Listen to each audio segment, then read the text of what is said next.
Paz de Cristo Jesus, igreja, boa noite a todos, amém? Amém. Glória a Jesus. Quero externar aqui a minha gratidão ao Senhor. Hoje a dirigente do culto nos colocou numa missão de agradecer ao Senhor nessas 2 horas que estamos aqui. E ela foi direcionada pelo Espírito Santo, porque quem direciona tudo aqui é Ele. Aleluia! Então nós estamos direcionados pelo autor e consumador da nossa fé. Amém? Quero também dizer que eu me amarrei na camisa da pastora Cláudia. Meu santo é forte. Quero uma dessa também, em nome de Jesus. Vou correr atrás de uma dessa também. Para a glória de Deus. Glória a Jesus. Só um é santo. É o nosso Senhor e Salvador Jesus Cristo. Não houve pecado nele. E por não haver pecado nele, nós estamos aqui nessa noite. Aleluia. Meus irmãos, podem tomar os seus assentos em nome de Jesus.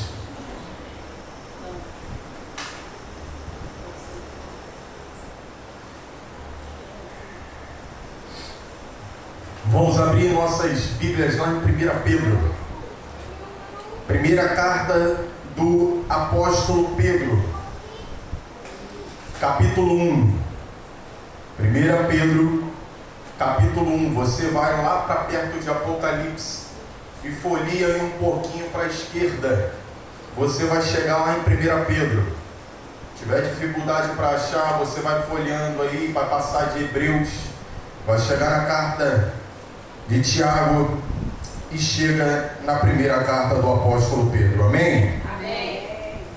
Eu peço que os irmãos redobrem as suas atenções, porque nós precisamos entender, e o que eu quero colocar aqui vai precisar da nossa atenção. Não deixe que nada tire a sua atenção em nome de Jesus, porque o Senhor quer aplicar para as nossas vidas aqui hoje uma palavra de encorajamento.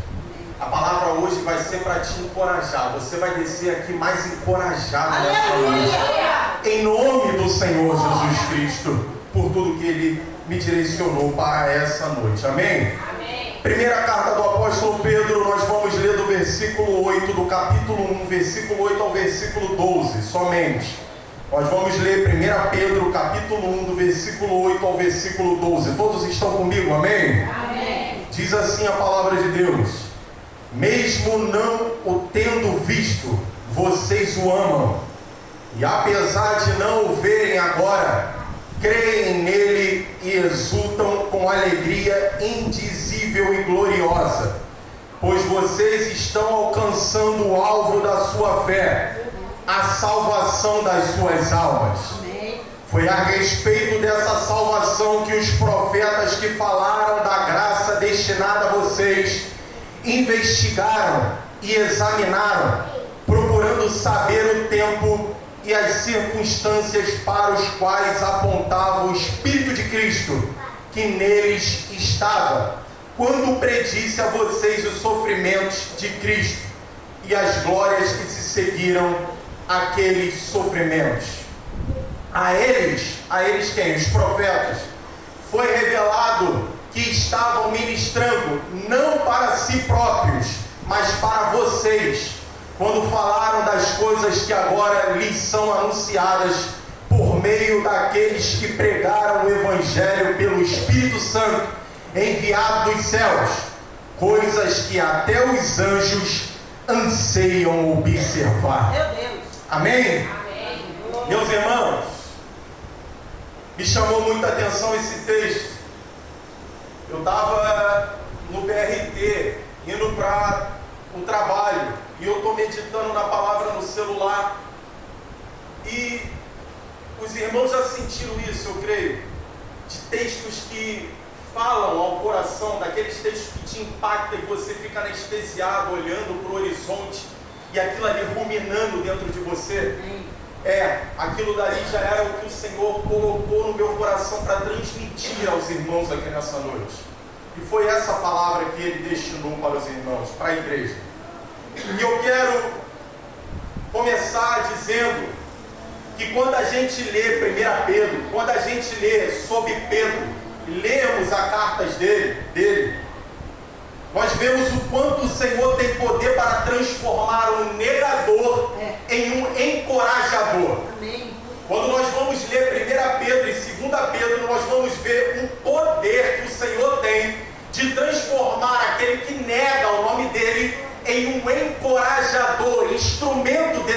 terra.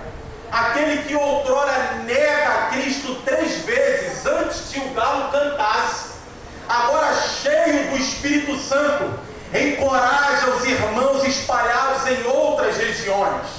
Aquele que negou ao Senhor 3 vezes, e todos nós sabemos a história, agora é instrumento do Senhor, cheio do Espírito Santo, para encorajar outros irmãos na terra. E qual é a situação de Pedro ao escrever essa carta? Por volta do ano 60 depois de Cristo, Pedro escreve essa primeira carta. E ele escreve com a intenção dos crentes em Cristo Jesus, que hoje é pela região da atual Turquia. Hoje, essa região que Pedro escreve essa carta para os irmãos que estavam ali, hoje é a atual Turquia. E qual era as localidades de lá no passado? Versículo 1, Galácia, na Capadócia, na província da Ásia e na Bitínia e no Ponto.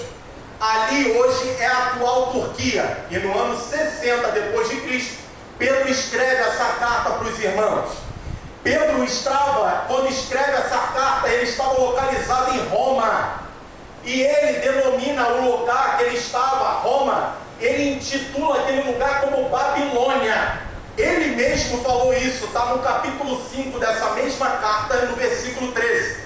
Por que ele intitula? Ele fala de Babilônia para os irmãos. Ele considerava que aquele lugar de Roma era um local de imoralidade, assim como a Babilônia também era.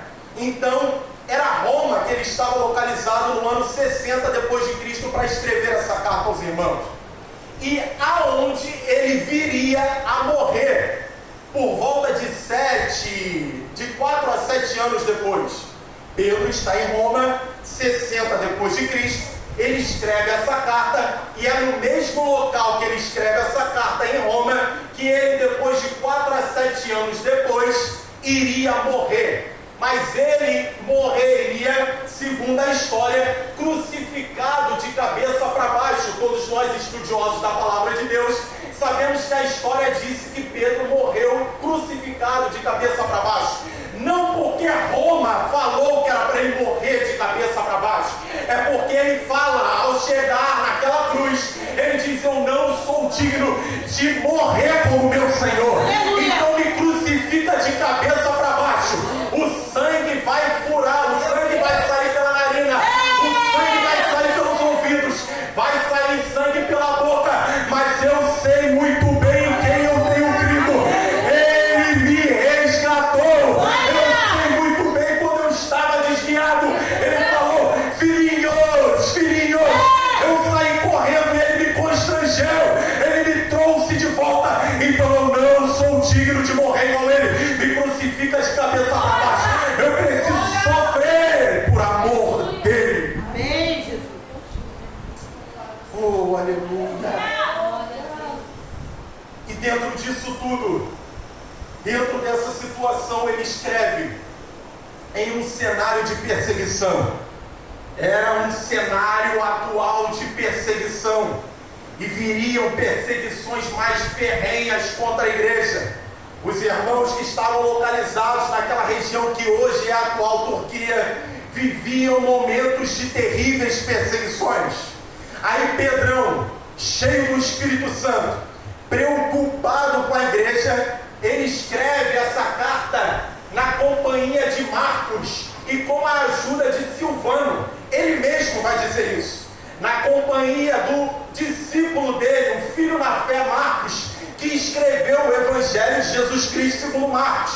E com a ajuda do nosso irmão Silvano, ele escreve essa primeira carta. E ao escrever, Pedro, essa primeira carta, ele vai colocar a seguinte soma: suportar o sofrimento mais santidade é igual salvação. O conteúdo da carta é a seguinte soma: suportar o sofrimento mais santidade é igual salvação. E é isso que o Senhor quer nos colocar. Em meio às lutas, em meio aos sofrimentos, mais a santidade atuando em nossas vidas, com o Espírito Santo nos ajudando, vai resultar em recompensa, vai resultar na terrível salvação, aonde a lei da gravidade não conseguirá nos deter, nós seremos arrebatados e o veremos como ele é. Meus irmãos, e a carta ficou conhecida como Epístola da Esperança, Epístola da Coragem, Epístola da Esperança e Glória e Epístola da Vida Santa. Foram os títulos que deram para essa primeira carta de Pedro. E dentro do primeiro capítulo que nós lemos, do versículo 8 ao versículo 12, dentro do primeiro capítulo, do versículo 1 ao versículo 7, antes de chegar no texto que nós lemos, Pedro vai expressar para os irmãos encorajamento da seguinte forma: vocês foram escolhidos e santificados pelo Espírito Santo para obedecerem a Cristo Jesus. Vocês foram regenerados pela grande misericórdia do Pai, na ressurreição de Cristo Jesus. Vocês, meus irmãos, têm uma herança que jamais pode perecer, uma herança guardada no céu, e é a fé de vocês, e a fé de vocês protege até que seja revelado no último tempo. Aleluia. Meus irmãos, vocês estão entristecidos agora, mas essa herança que está guardada para vocês os fazem exultar de alegria. Meus irmãos, a fé de vocês vale muito mais que ouro, porque resultará em louvor, glória e honra quando Cristo for revelado. Aleluia. Pedro discorre de tudo isso do capítulo 1, do versículo 1 ao versículo 7. Aí ele chega no versículo 8 e ele continua discorrendo até o versículo 12, onde o Espírito Santo de Deus quer aplicar para as nossas vidas aqui nessa noite. Depois de toda essa introdução, e eu gosto de passar isso para a igreja para que a gente possa entender o contexto de toda a história, do porquê foi escrito, quem escreveu e tudo mais. Depois de toda essa introdução, nós agora vamos aplicar para as nossas vidas o que nós temos como texto base, que no versículo 8 ao versículo 12, Pedro transmitiu para que nós possamos aprender. E dentro, meus irmãos, do versículo que lemos, e que é a continuação desse encorajamento, eu peço que os irmãos redobrem a atenção. Nós temos 3 grupos que em suas missões anseiam, desejam e desejaram conhecer de Cristo e seu Evangelho. Vou repetir. Dentro do versículo 8 ao versículo 12, eu peço que os irmãos redobrem a atenção. Nós temos 3 grupos que anseiam, que desejam, que desejaram conhecer mais de Cristo e o seu Evangelho, que são: primeiro deles, anjos; segundo desse grupo, profetas; terceiro desse grupo, cristãos depois de Cristo. A igreja está comigo, amém? Amém. 3 grupos que estão discorridos do versículo 1 ao versículo 12: anjos, profetas e cristãos, que anseiam, que desejam e desejaram conhecer mais de Cristo. E em meio a esse desejo, uma pessoa sublime atuando na vida e no meio de 2 desses 3 grupos, que é o Espírito Santo de Deus atuando na vida de profetas e de cristãos depois de Cristo. Repito, 3 grupos: anjos, profetas e cristãos depois de Cristo, com a ação do Espírito Santo atuando em pelo menos 2 grupos, que são profetas e os cristãos. E dentro de tudo isso que nós lemos do versículo 8 ao versículo 12, e tudo que eu apresentei aqui dentro desses 3 grupos, o primeiro grupo que eu expliquei para os irmãos e passei para os irmãos é o grupo dos anjos, que quer ansiar, que anseiam conhecer mais do Evangelho da salvação. Irmão Giovanni, como é que você vem falando falar de anjos que desejam conhecer mais do Evangelho da Salvação. Escola Bíblica Dominical, nós já falamos sobre isso e o Espírito Santo quer falar mais aqui nessa noite. Amém. E esse primeiro grupo, que são os anjos, fica a pergunta: por que os anjos anseiam observar, saber mais a respeito do Evangelho da Salvação? Porque os anjos anseiam observar e saber mais a respeito dessa salvação que foi nos transmitida. E a resposta é exclusiva, porque os anjos não são oniscientes, eles não sabem de tudo. Vou repetir: porque os anjos, eles não são oniscientes, eles não sabem de tudo. Irmão Giovanni, então como é que você vai me provar isso? Vamos para a Bíblia. Não precisa abrir, eu vou falar os textos aqui, os irmãos redobrem as suas atenções. Em Jó capítulo 38, versículo 4 e 7, o Senhor dizendo para Jó: onde você estava quando lancei os alicerces da terra? Irmã Suzana falou aqui que o Senhor fez 70 perguntas para Jó. E dentro dessas 70 está essas: onde você estava quando eu lancei os alicerces da terra? E ele vai continuar: enquanto as estrelas matutinas juntas cantavam e todos os anjos regozijavam. Aleluia. É o primeiro texto como prova que os anjos não são oniscientes, eles não sabem de tudo. Segundo texto, Marcos capítulo 13, versículo 32, diz: quanto ao dia e a hora ninguém sabe, nem os anjos no céu, nem o Filho, senão o Pai. Em Lucas capítulo 2, versículo 13 e 14, o evangelista Lucas vai escrever: de repente, uma grande multidão do exército celestial apareceu com o anjo singular, louvando a Deus e dizendo: glória a Deus nas alturas e paz na terra aos homens, aos quais ele concede o seu favor. Mais um texto que prova que os anjos não sabem de tudo. E eu termino com o último texto dentro desse primeiro grupo, que é Efésios capítulo 3, versículo 10, quando Paulo vai dizer para a igreja aos Efésios: a intenção dessa graça era que agora, mediante a igreja, a multiforme sabedoria de Deus se tornasse conhecida dos poderes e das autoridades nas regiões celestiais. Aleluia. Meus irmãos, dentro desses textos, preste atenção aqui, dentro desses textos,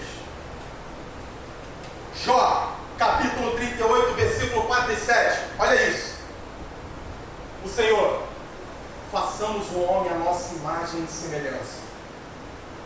Antes de fazer o homem a imagem e semelhança dele, quando ele fala isso, ele está trazendo o Pai, o Pai está trazendo o Filho e o Espírito Santo, os três. Vamos fazer nós, o homem, a nossa imagem e semelhança. Mas antes ele começou a lançar os alicerces da terra. No haja o Senhor foi criando. E olha o que acontece: os anjos que não sabem de tudo, quando o Senhor começa a haja, eles param e começam a regozijar. Meu Deus, Aleluia. olha que maravilha! Espírito. Olha que maravilha! Aleluia. Olha ele criando o mar, olha ele criando os limites do mar. Os anjos começam a se reunir. Olha que maravilha ele criando o homem. Aleluia. Olha que maravilha ele criando as aves, os peixes. E vai dizer a palavra que os anjos se regozijavam. Tamanha alegria quando ele fala: haja.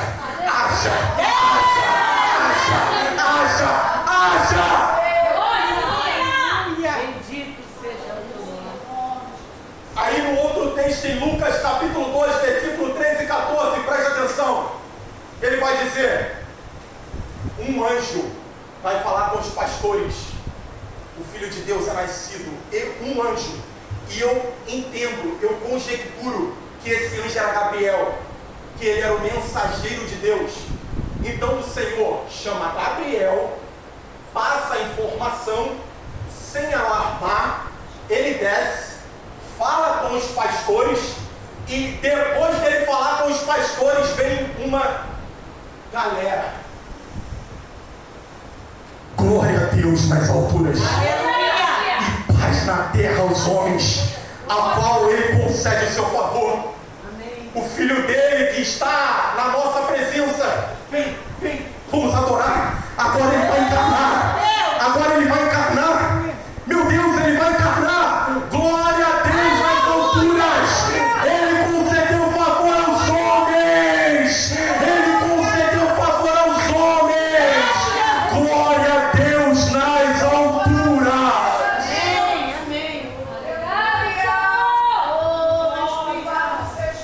Aí quando Paulo escreve lá em Efésios capítulo 3, versículo 10, ele vai dizer: a intenção dessa graça era que agora, mediante a igreja, a multiforme sabedoria de Deus se tornasse conhecida dos poderes e autoridades. Meus irmãos, esses poderes e autoridades aqui nesse texto é poder e autoridade do bem, é poder e autoridade não os principais e potestades malignos, mas os poderes e autoridades de Deus que estão nas regiões celestiais.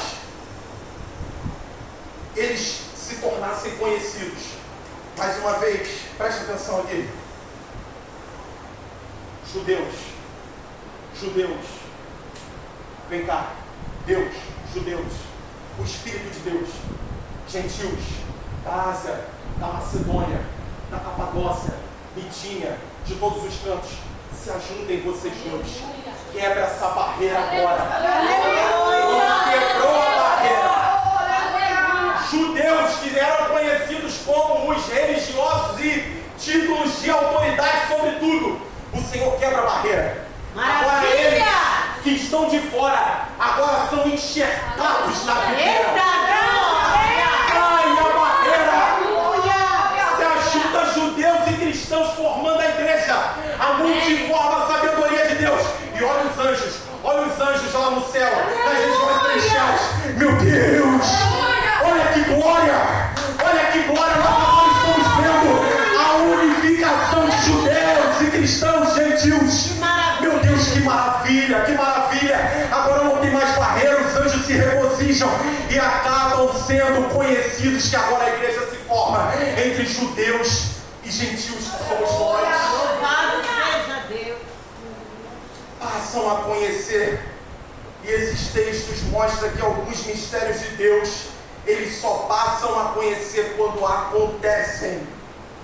Alguns mistérios de Deus, os anjos passam a conhecer quando eles realmente acontecem. E mais um ponto sobre esse primeiro grupo: eles têm livre-arbítrio, meus irmãos.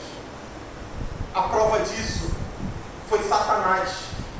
Mas, irmão Giovanni, os anjos, você falou aí os textos bíblicos, agora eu estou ciente que os anjos, eles não sabem de tudo, mas eles terem livre-arbítrio. Como isso? Satanás é a prova disso. Ele foi criado, foi colocado como um ser tão esplendoroso que a história vai dizer que Satanás, o antigo Lúcifer, ele dava passos e canções saíam dele. Ele era um ser esplendoroso, até que ele atentou no coração ser o chefe de tudo, de todos, a mais do que Deus. Igual do que Deus, mas a intenção dele era ser adorado, era ser aclamado. E junto com ele, dentro do livre-arbítrio, o poder de escolha, uma galera deu ouvido para ele.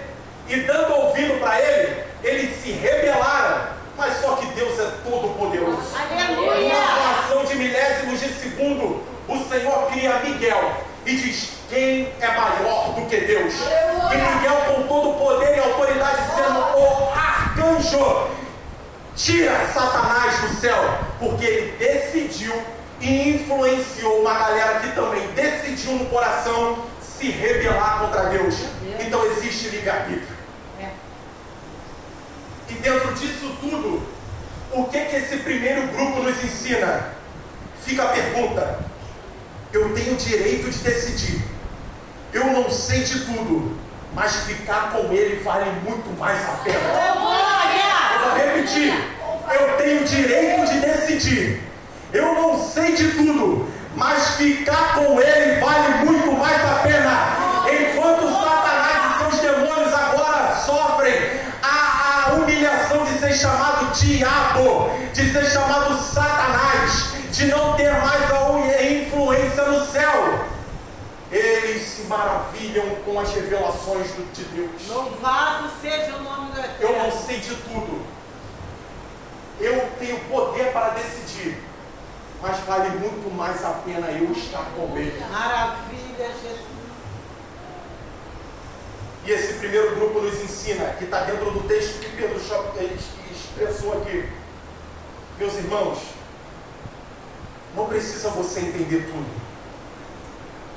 Você tem o poder de decidir se quer ou não Amém. seguir os propósitos de Deus para a sua vida. E bote no seu coração, vale muito mais a pena continuar com Ele. Se você entrou aqui nessa noite até sofrendo algum tipo de influência externa, secular, até sofrendo algum tipo de influência na sua família, para se rebelar contra Ele, eu estou aqui inspirado pelo Espírito de Deus a te dizer, fica com Ele, vale muito mais a pena estar com Ele. Ele te renova nessa noite em nome de Jesus.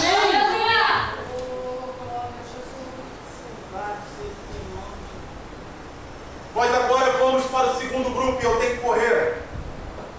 Pedro vai dizer, acompanhe comigo, por favor. O segundo grupo está lá no versículo 9 ao versículo 12, na parte A, até a parte A do versículo 12. Vai dizer, versículo 9: pois vocês estão alcançando o alvo da sua fé, a salvação das suas almas. Foi a respeito dessa salvação que os profetas falaram da graça destinada a vocês. Investigaram, examinaram, procurando saber o tempo e as circunstâncias para os quais apontava o Espírito de Cristo que neles estava, quando predisse a vocês os sofrimentos de Cristo e as glórias que se seguiriam àqueles sofrimentos. A eles foi revelado que estavam ministrando não para si próprios, mas para vocês, quando falaram das coisas que agora lhes são anunciadas por meio daqueles que pregaram o Evangelho pelo Espírito Santo. Parte A do versículo 12. Nayara, por favor, você pode colocar na versão da Viva esse versículo 9 ao versículo 12, por favor, para que a igreja possa compreender um pouco melhor. E nós vamos ler pela versão da Viva para a gente entender. Amém. Versículo 9 ao versículo 12 de 1 Pedro, capítulo 1. Diz assim, para que a gente possa entender, a tradução da Viva, ela é muito boa. Já está aí? Show! Preste atenção comigo, todos estão comigo, amém? Amém. Diz assim, e a recompensa final que vocês terão por crerem nele será a salvação das suas almas. Versículo 10. Essa salvação foi algo que os profetas não compreenderam inteiramente. Meu Deus. Embora eles tenham escrito sobre ela, tinham muitas indagações, muitas perguntas a respeito do que tudo isso poderia significar. Olha aí. Versículo 11. Queriam saber a respeito de que o Espírito de Cristo estava falando no seu íntimo, pois ele lhes mandava escrever os fatos que, de lá para cá, tem acontecido com Cristo, seu sofrimento, a sua grande glória depois disso. E eles queriam saber quando e a quem tudo isso iria acontecer. Versículo 12. Foi-lhes dito que essas coisas não aconteceriam no tempo deles, olha isso, e sim muitos anos mais tarde, no tempo de vocês. E agora, por fim, este Evangelho foi claramente anunciado a todos nós. Ele foi pregado a nós no poder do mesmo Espírito Santo, enviado do céu, que falou com eles. Até aqui. Essa versão faz a gente compreender um pouco melhor. E dentro desse versículo 9 ao versículo 12, essa parte A, eu externo o primeiro ponto. desse segundo grupo os profetas que nos ensinam? Primeiro, falaram da salvação em Cristo Jesus, mas não compreendiam inteiramente, tendo muitas indagações. Primeiro ponto, eles falaram da salvação a respeito de Cristo Jesus, mas eles não compreendiam, eles tinham muitas perguntas nos seus corações. Segundo ponto que nós lemos, foi dito a eles que o evangelho da salvação não aconteceria no tempo deles, mas no nosso tempo. Terceiro ponto, sobre o sofrimento de Cristo, eles queriam saber quando e a quem iria acontecer. Pedro está encorajando aquela igreja. Dentro desses três grupos, nós vamos analisar o primeiro grupo. Não sei de tudo. Tem o poder de decisão, mas vale a pena continuar com ele. O segundo grupo tinham várias indagações. Eles revelaram sobre Cristo no Antigo Testamento, mas não iriam se cumprir no tempo deles. Meu Deus. Aí, dentro de tantas profecias que nós temos no Antigo Testamento, eu destaco três. Isaías, entre 740 a 680 a.C., entre 740 a 680 a.C., lá no capítulo 53, versículo 5, ele vai dizer: a verdade, porém, é esta: ele foi ferido por causa de nossos pecados. Aleluia. Seu corpo foi esmagado por causa das nossas maldades. Amém. O castigo que nos trouxe a paz estava sobre ele, e pelos seus ferimentos nós fomos sarados. Aleluia. Se atentem que Isaías vai falar: o castigo que nos trouxe, não é o castigo que nos trará, o castigo que nos trouxe a paz. Amém. Estava sobre ele. Segundo que eu destaco, Daniel, cerca de 605 a 530 a.C., ele vai dizer no capítulo 2, versículo 35: Rei, o Senhor teve um sonho, e esse sonho, ouro, prata, barro, ferro, tudo isso são autoridades que vão surgir ao longo dos anos, que surgiram e que vão surgir, reis que vão surgir, poderes, nações que iriam surgir no sonho do rei.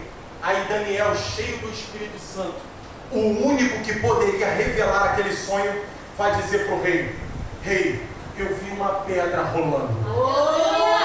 Essa pedra, ela veio rolando, rei. Aleluia. Bateu nos pés da estátua e derrubou tudo, rei.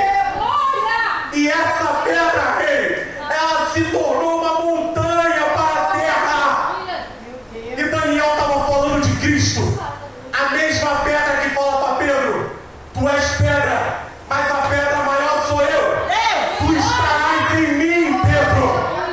Eu sou a pedra que rolou. Aleluia. Rolou e rolará e destruirá e colocará todos debaixo dos pés dele. Meu Deus. Cristo Jesus.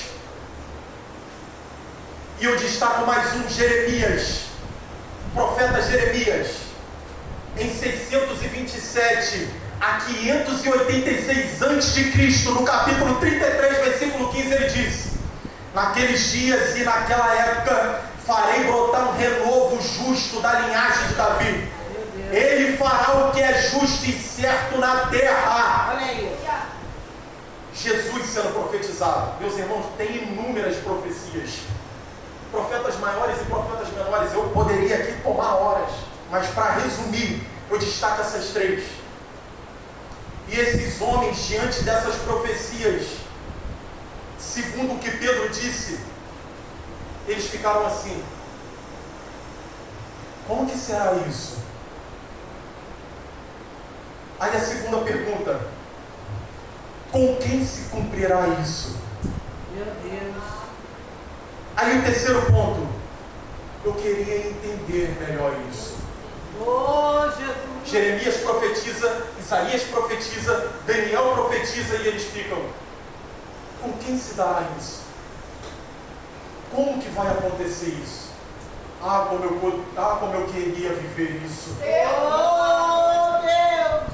Aleluia. Aí sabe o que esses profetas ganharam? Aleluia.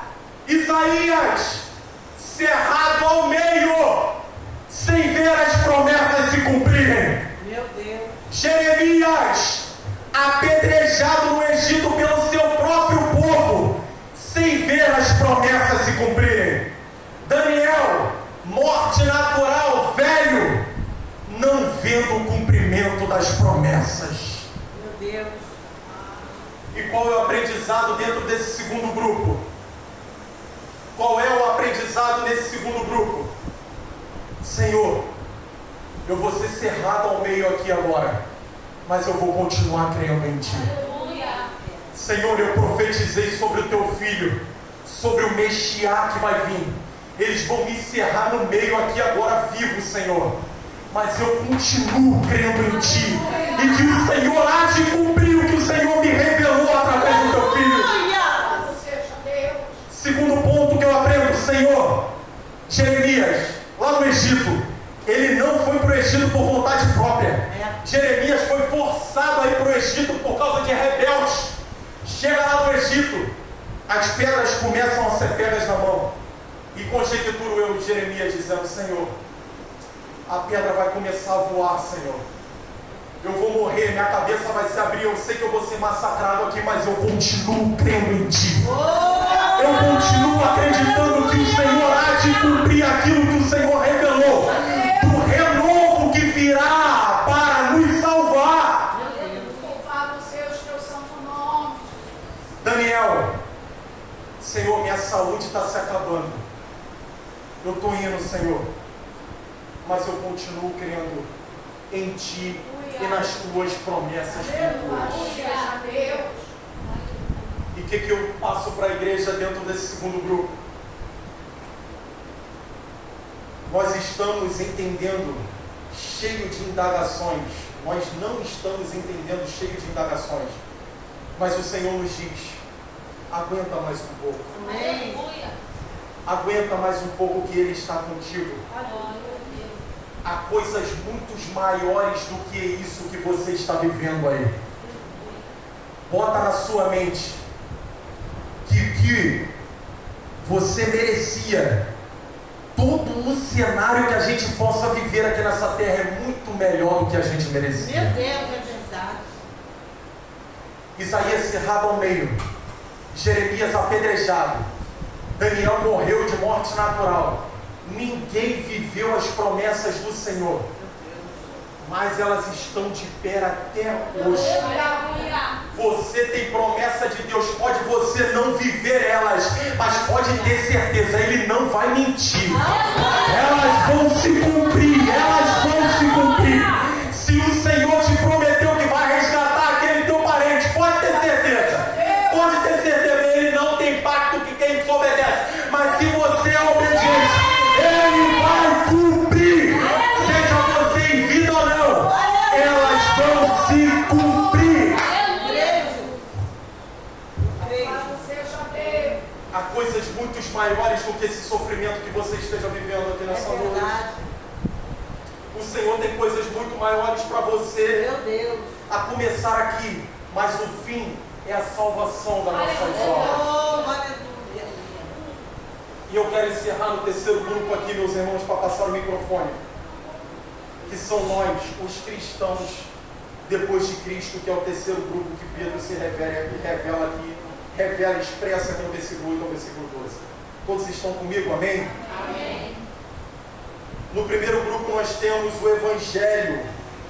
Nesse segundo grupo dos profetas nós temos o Evangelho que foi passado a eles, mas eles não tinham a ciência daquilo.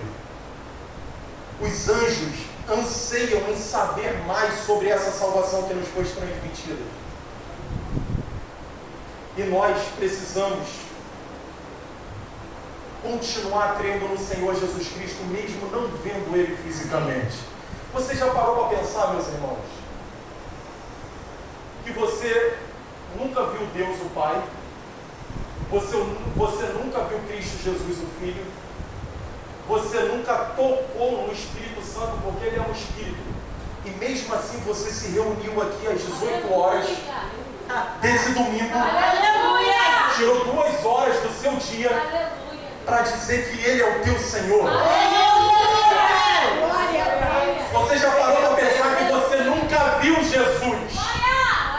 Você já parou para pensar que você nunca viu o Pai?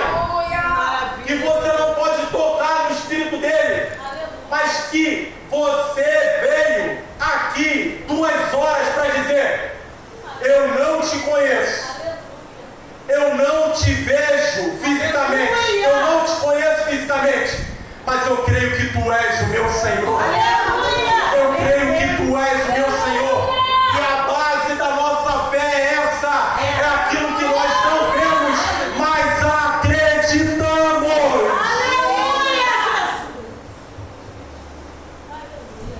O que leva a cristãos saírem do espiritual e quererem o natural e serem enganados? Porque nós estamos acostumados desde as épocas passadas a crer naquilo que é palpável. Hoje não existe mais os ídolos, esculturas, propriamente dito da forma como era antigamente. Mas qual é os nossos ídolos agora, no presente? A irmã fulana de tal que profetiza tudo. O irmão fulano de tal que profetiza tudo. Eu não acredito no sobrenatural para acreditar no irmão físico que vai me falar alguma coisa. Espírito Santo. Então o Senhor quer nos motivar a fazer como Abraão. Sai aqui, olha para o céu, tá vendo? E agora? Tu crê? Creio, eu vou sair. Aleluia! É isso que o Senhor quer das nossas vidas. Eu não sei para onde que eu vou, mas eu vou seguir. Eu sei que a tua voz me conduzirá. Amém. Eu estou indo aqui, meu Deus. Vou seguir, não sei, o Senhor não me falou para onde eu vou, mas eu estou dando o primeiro passo. Aleluia! Moisés, por que clamas a mim, Moisés? Pede que esse povo marche, Moisés, e o mar se abrirá. Louvado seja o teu nome, Jesus. Josué, forma aí, chama os sacerdotes, pisa, dá o primeiro passo, Josué. Quando vocês pisarem, o Jordão vai ter uma barreira na esquerda, vai ter uma barreira na direita. Vocês vão passar, Josué. Oh, glória! Louvado seja o teu nome, Jesus. Nós precisamos exercer a nossa fé, como já foi falado aqui. Meu Deus! Nós precisamos acreditar naquilo que nós não vemos, Amém. mas que é o firme fundamento da nossa fé.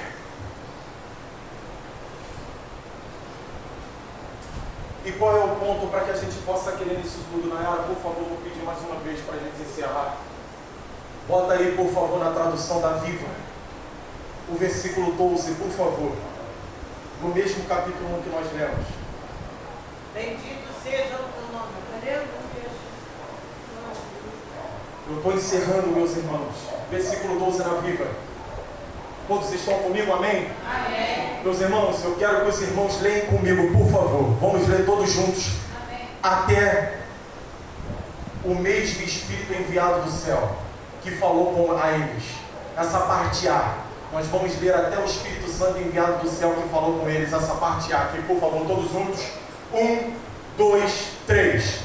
Foi-lhes dito que essas coisas não aconteceriam no tempo deles, e sim muitos anos mais tarde, no tempo de vocês. E agora, por fim, este Evangelho foi claramente anunciado a todos nós. Ele foi pregado a nós, no poder do mesmo Espírito Santo enviado do céu que falou a eles. E eu repito, no poder do mesmo Espírito Santo enviado do céu que falou a eles. Qual é a causa maior para eu chegar aqui e estar 2 horas do meu tempo dentro dessas 4 paredes? É a ação do Espírito Santo de Deus.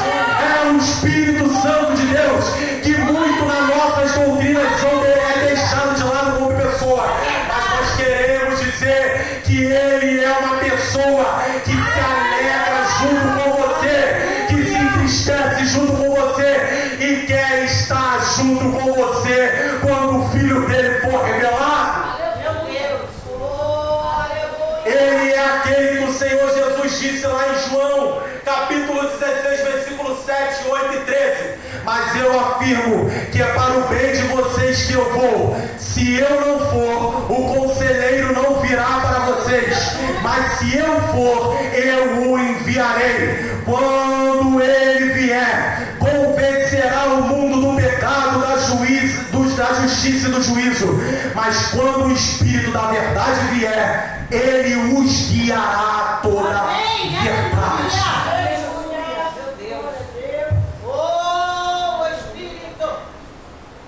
Vocês podem se deparar com ateus futuramente. Vocês podem se deparar, as crianças, quando crescerem, em nome de Jesus, vão ingressar nas faculdades. Amém. Eles vão influenciar nas Em faculdades. nome de Jesus.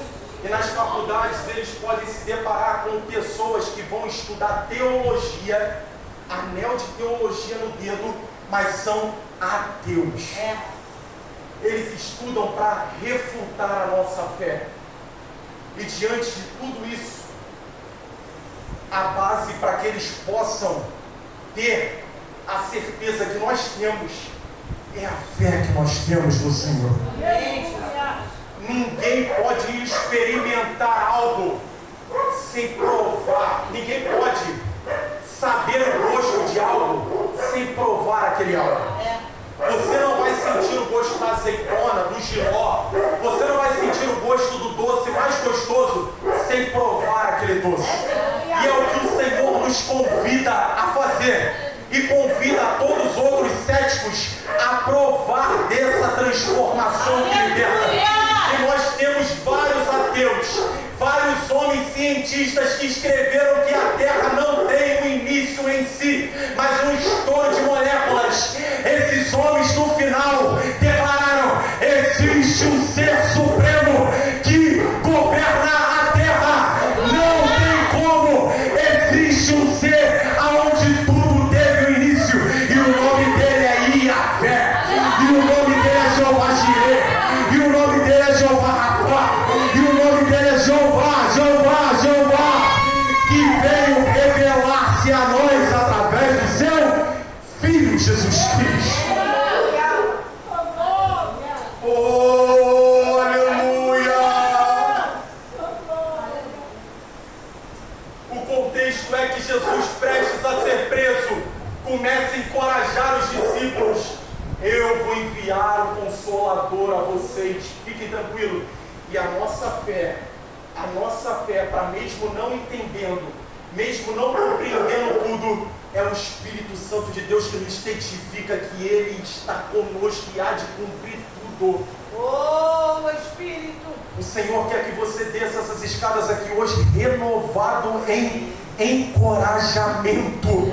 Se você chegou aqui hoje desanimado, se você chegou aqui hoje entristecido com algo que disseram, até pensou em jogar tudo pro alto, vou largar, não vou mais, vou lá hoje só para ver o que o Senhor vai falar, eu estou querendo jogar tudo pro alto. O Senhor diz: fica mais um pouquinho que eu te amo, fica mais um pouquinho que eu te renovo, fica mais um pouquinho que eu vou te visitar lá no teu quarto, lá no teu travesseiro, nas tuas angústias. Eu te amo. Você não está entendendo agora, mas eu estou aqui para dizer, mesmo que você não entenda, eu sou. Glória a Deus! E o contexto maior é a salvação das nossas almas. Por mais que o Senhor nos abençoe aqui nessa terra, o nosso alvo é o céu. O nosso alvo é o céu. E que nada aqui prenda-nos, nem as bênçãos dele. Meu Deus! Que nada aqui nos prenda, nem as bênçãos dele. Porque a bênção dele pode fazer o nosso foco desviar para a bênção e não para o abençoador.